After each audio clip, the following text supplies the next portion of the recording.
सुप्रभात बच्चों, कैसे हैं आप लोग। आशा करती हूँ कि आप सभी बच्चे ईश्वर की दया से घर पर स्वस्थ तथा सुरक्षित होंगे और साथ ही अपनी पढ़ाई भी कर रहे होंगे। बच्चों, आज हम हिंदी व्याकरण का पाठ 12 प्रत्यय पढ़ेंगे। यह पाठ कक्षा 7 के छात्रों के लिए है। पाठ 12 प्रत्यय। बच्चों, प्रत्यय को इंग्लिश में सुफिक्स भी कहते हैं और हिंदी में कहते हैं प्रत्यय। सबसे पहले बच्चों हम इन चित्रों को देखेंगे। सबसे पहला चित्र यहाँ पे किसका है? जादूगर का। यहाँ पे देखो नाम लिखा है जादूगर। दूसरा चित्र क्या है का है बच्चों? एक लड़की आपको दिख रही है, वो सर पे क्या डाली है? ओढ़नी। तो नीचे क्या लिखा है? ओढ़नी। फिर हम तीसरे चित्र में देखेंगे। यहाँ पे आप देखिए 3 लोग बैठे हैं, वो क्या कर रहे हैं? गाना गा रहे हैं। तो यहाँ पे क्या लिखा है? ये तीनों कौन है? गवैया। जो गाना गाते हैं उन्हें गवैया कहते हैं। फिर हम देखेंगे उपयुक्त। बच्चों, उपयुक्त शब्द मूल शब्द जादू, ओढ़ और गा के अंत में क्रमशः गर, नी और या शब्दांश लगने से बने हैं। ये शब्दांश प्रत्यय हैं। इनके लगने से शब्द के रूप और अर्थ में अंतर आ गया है। फिर से बता रही हूं मैं कि ये शब्द जो है मूल शब्द जादू, ओढ़ और ग, ये क्या है? शब्द के अंत में क्रमशः गर, नी और या शब्दांश लगने से बने हैं। जो शब्दांश शब्द के अंत में जुड़कर नए शब्दों का निर्माण करते हैं, मतलब नए शब्दों को बनाते हैं, उन्हें प्रत्यय कहते हैं। फिर से बता रही हूं मैं, प्रत्यय किसे कहते हैं? जो शब्दांश शब्द के अंत में मतलब आखिर में जुड़कर नए शब्दों का निर्माण करते हैं, नए शब्द बनाते हैं, उन्हें प्रत्यय कहते हैं। अब हम देखेंगे प्रत्यय के भेद कि प्रत्यय कितने प्रकार के होते हैं। प्रत्यय मुख्य रूप से 2 प्रकार के होते हैं। प्रत्यय के 2 भेद होते हैं। पहला कृत्य प्रत्यय और दूसरा है तद्धित प्रत्यय। तो सबसे पहले हम देखेंगे बच्चों कृत्य प्रत्यय। क्रिया या धातुओं के अंत में जुड़ने वाले प्रत्यय कृत्य प्रत्यय कहलाते हैं। इनसे मिलकर बने शब्दों को कृदंत कहा जाता है। अब हम देखेंगे कृत्य प्रत्यय के कितने भेद होते हैं। कृत्य प्रत्यय के 5 भेद होते हैं। कृत्य प्रत्यय जो है 5 प्रकार के होते हैं। पहला कृत्यवाचक, दूसरा कर्मवाचक, तीसरा करणवाचक और चौथा भाववाचक और 5वां है क्रियावाचक। अब हम पहला देखेंगे कर्तृवाचक कृत्य प्रत्यय। ये क्या होते हैं? कार्य करने वाले यानी कर्ता का बोध कराने वाले प्रत्यय कृत्यवाचक कृत्य प्रत्यय कहलाते हैं। जैसे कि इसके उदाहरण है बच्चों, पहला है प्रत्यय, दूसरा है देखेंगे हम, दूसरी हेडिंग है धातु और तीसरे में क्या लिखा है? कृदंत शब्द। तो प्रत्यय क्या है हमारा? अक और धातु क्या है? चल, गे, पट, नृत्य या फिर पच। अब इससे क्या शब्द बना? चल से लास्ट में आपको आखिरी में अक प्रत्यय लगाना है, तो चल से बना चालक और फिर गे से गायक, फिर पट से पाठक और फिर नृत्य से नर्तक और पच से पाचक। फिर हम देखेंगे क्या है हमारा? ओढ़ा। ओढ़ा हमारा प्रत्यय है, धातु है हंस या फिर भग। इससे शब्द बना ओढ़ा लगा करके हंस में ओढ़ा लगा दिया तो हंसोड़ा और फिर भग है तो भगोड़ा। फिर हम देखेंगे बच्चों आंख। आंख हमारा प्रत्यय है और धातु है तैर। तो कृदंत शब्द हमारा क्या बनेगा? तैर में हमने आंख लगा दिया तो तैराक। अब हम देखेंगे दूसरा है हमारा कर्मवाचक कृत प्रत्यय। क्रिया के कर्म का बोध कराने वाले प्रत्यय कर्मवाचक कृत प्रत्यय कहलाते हैं। पहला हम देखेंगे उदाहरण इसका प्रत्यय, फिर दूसरी तरफ हम देखेंगे धातु और तीसरी तरफ फिर हम देखेंगे कृदंत शब्द। तो कृत प्रत्यय हमारा क्या है? नी, और धातु क्या है? फूंक, सूंग और ओढ़। इससे शब्द क्या बना? फूंक में हमने नी प्रत्यय लगा दिया तो बना फूकनी। फिर सूंग में हमने नी प्रत्यय लगा दिया तो बना सूंगनी, और फिर ओढ़ में लगा दिया नी प्रत्यय तो नया शब्द क्या बना? ओढ़नी। तो बच्चों अब हम देखेंगे तीसरा करणवाचक कृत प्रत्यय। ये क्या है? क्रिया के साधन का बोध कराने वाले प्रत्यय करणवाचक कृत प्रत्यय कहलाते हैं। अब इसके उदाहरण है, प्रत्यय है हमारा आ, और धातु क्या है? ढेल, घेर और झूल।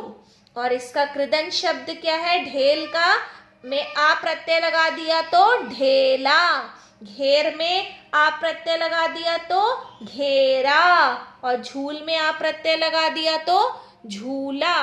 फिर हम देखेंगे ई हमारा प्रत्यय है और धातु है फांस, और है हमारा खास। अब इससे शब्द बना, फांस में हमने ई लगा दिया तो फांसी, फिर खास में हमने ई लगा दिया तो खांसी। अब हम देखेंगे बच्चों चौथा जो है भेद भाववाचक कृत प्रत्यय। क्रिया के व्यापार या परिणाम का बोध कराने वाले प्रत्यय भाववाचक कृत प्रत्यय कहलाते हैं। इसके भी हम उदाहरण देखेंगे। पहला प्रत्यय है हमारा आई, और धातु है लेख, पढ़ या फिर चढ़। और फिर कृदंत शब्द क्या है? लिक्स में हमने आई प्रत्यय लगाया तो बना लिखाई। फिर पढ़ है, उसमें हमने आई प्रत्यय लगाया तो बना पढ़ाई। चढ़ है, उसमें हमने आई प्रत्यय लगाया तो बना चढ़ाई। फिर हम देखेंगे हमारा आव हमारा प्रत्यय है और धातु है बह, चढ़ और बच।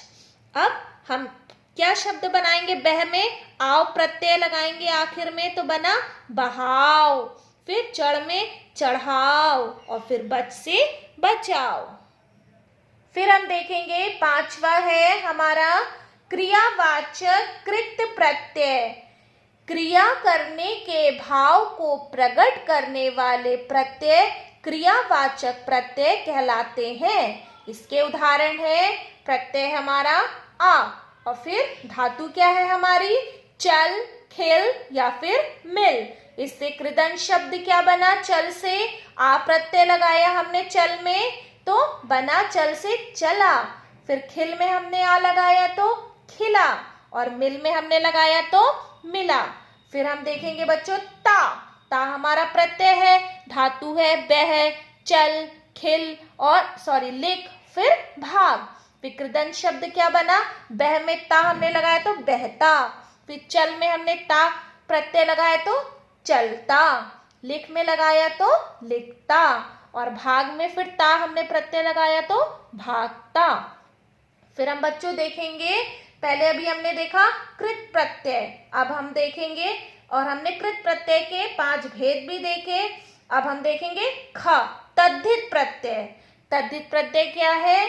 जो प्रत्यय संज्ञा, सर्वनाम या विशेषण शब्दों के अंत में लगकर नए शब्दों का निर्माण करते हैं, नए शब्दों को बनाते हैं, उन्हें तद्धित प्रत्यय कहते हैं। जैसे कि दया, धन, आलू, क्या शब्द बना?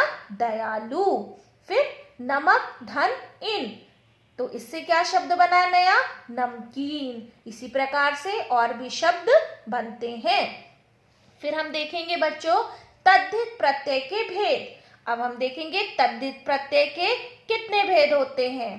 पहला है कृतवाचक, भाववाचक, संबंधवाचक, लघुतावाचक, फिर गणनावाचक, गुणवाचक, फिर स्त्रीलिंग वाचक और आखिरी में है हमारा स्थानवाचक। तो अब हम सबसे पहले इसमें देखेंगे कृत्तवाचक तद्धित प्रत्यय। जिन प्रत्ययों के कार्य करने वाले का बोध हो उन्हें कृत्तवाचक तद्धित प्रत्यय कहते हैं। जैसे प्रत्यय है हमारा एरा, मूल शब्द है लूट, सांप या फिर काम। इससे नए शब्द क्या बने, लूट में एरा लगा दिया तो एरा हमारा प्रत्यय है लुटेरा, सांप में एरा लगा दिया तो सपेरा, और फिर काम में लगा दिया तो कमेरा। फिर हम देखेंगे दार, दार हमारा प्रत्यय है, मूल शब्द है ईमान, दुकान और चौकी।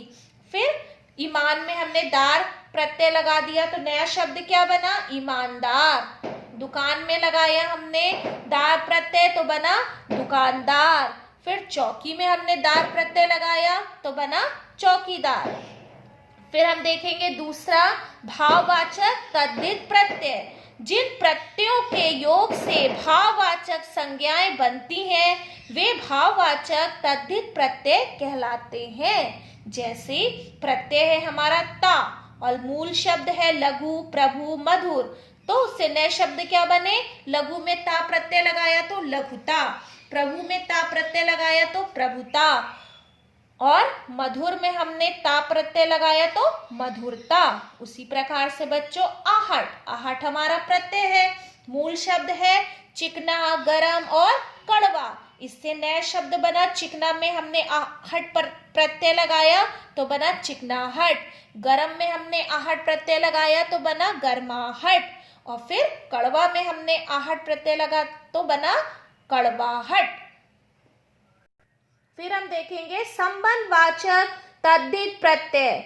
जिन प्रत्ययों के योग से किसी संबंध का बोध हो उन्हें संबंधवाचक तद्धित प्रत्यय कहते हैं। जैसे प्रत्यय है हमारा जा और मूल शब्द है भाई बहन, और नया शब्द क्या बनेगा, भाई में जा लगा दिया तो भतीजा, और बहन में जा लगाया तो भांजा।